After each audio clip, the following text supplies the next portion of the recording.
ಆಗ ವಿಭೀಷಣನು, ಅಯ್ಯ ಇಂದ್ರಾರಿಯೇ, ನೀನು ನಿನ್ನ ಪೌರುಷಕ್ಕೆ ಸರಿಯಾಗಿ ಮಾತಾಡುವುದು ವಿಹಿತವು.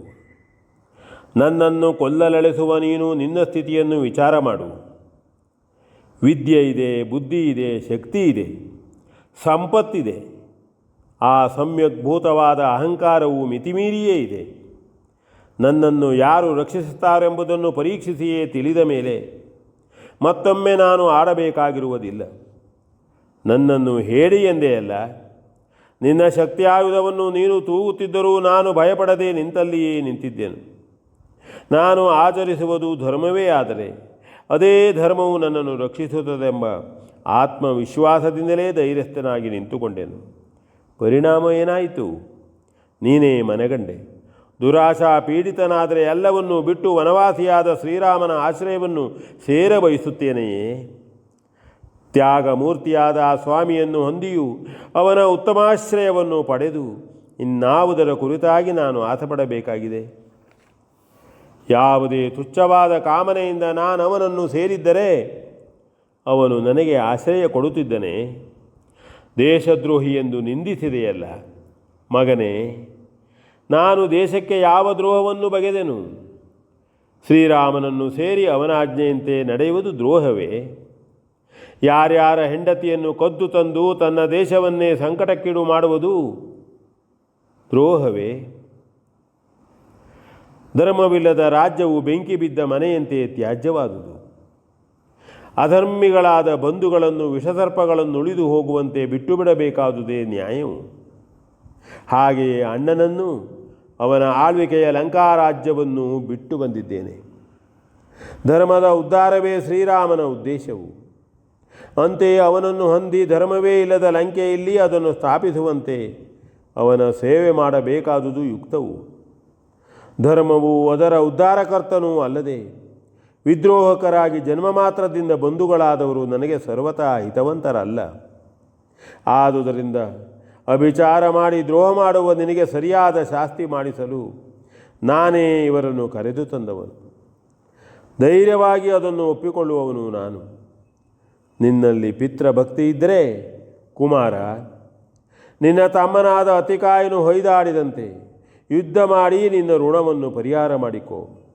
ಗೆಲ್ಲಲೇಬೇಕೆಂದು ದುರಾಶಾ ಪೀಡಿತನಾಗಿ ಧರ್ಮದ್ರೋಹಿಯಾಗಿ ಹೇಡಿಯೂ ಆಗಿ ಹೀಗೆ ಮಾರಣ ಮಾಡಿ ಗೆಲ್ಲುವ ಹವಣಿಕೆಯನ್ನು ಮಾಡಬೇಡ.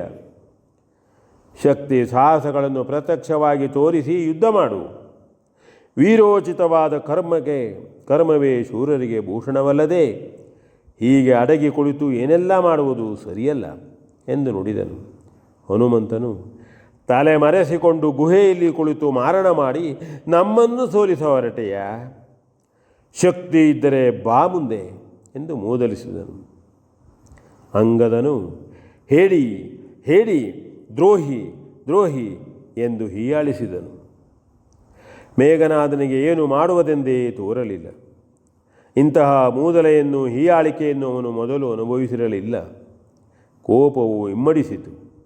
ವಿಭೀಷಣನನ್ನು ಕೊರಳು ಹಿಸುಕಿಯೇ ಕೊಂದು ಬಿಡಬೇಕೆಂದು ಒಮ್ಮೆ ಕಂಡರೆ ಈ ಹನುಮಂತನು ಅಡ್ಡ ಬಂದಾನು. ಈ ಕಪಿವೀರರನ್ನು ಮರ್ದಿಸಿ ಬಿಡೋಣವೆಂದರೆ ಅಸಾಧ್ಯವಾಗಿದೆ. ಯಾರು ಅರಿಯದಂತೆ ಯಾಗ ಮಾಡಿ ಇಷ್ಟಸಿದ್ಧಿಯನ್ನು ಪಡೆದು ರಾಮನಲ್ಲಿ ಹೋರಾಡಬೇಕೆಂದು ಬಗೆದರೆ ಕೈಗೊಂಡ ರಾಜ್ಯಜ್ಞವು ಈ ಕೋತಿಗಳಿಂದ ಧ್ವಂಸವಾಯಿತು. ತೊಡಗಿದ ಕಾರ್ಯಕ್ಕೆ ವಿಘ್ನವಾಯಿತು. ಮುಂದೆ ಯುದ್ಧವಲ್ಲದೆ ಬೇರೆ ನಿವೃತ್ತಿ ಇರಲಿಲ್ಲ.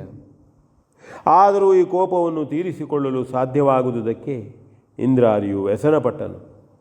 ನಮ್ಮಲ್ಲಿ ಎಷ್ಟೇ ಬಲ ಶೌರ್ಯಗಳಿದ್ದರೂ ನಾವು ಗೆಲ್ಲುವಂತೆ ಕಾಣುವುದಿಲ್ಲ.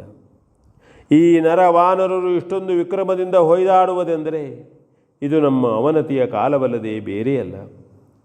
ಬಹುದೊಡ್ಡ ಸಾಮ್ರಾಜ್ಯವನ್ನು ಕಟ್ಟಿ ಎಷ್ಟೆಷ್ಟೋ ಶತಮಾನಗಳಿಂದ ರಾಜ್ಯಭಾರ ಮಾಡಿರುವ ಲಂಕೇಶ್ವರನ ಆಯುಸ್ಸು ತೀರುತ್ತಾ ಬಂದಿದೆ. ಅಂತೆಯೇ ಹೀಗೆಲ್ಲ ಆಗುತ್ತಾ ಇದೆ. ಇಲ್ಲದಿದ್ದರೆ ಯಾರು ಕಡಿಮೆ?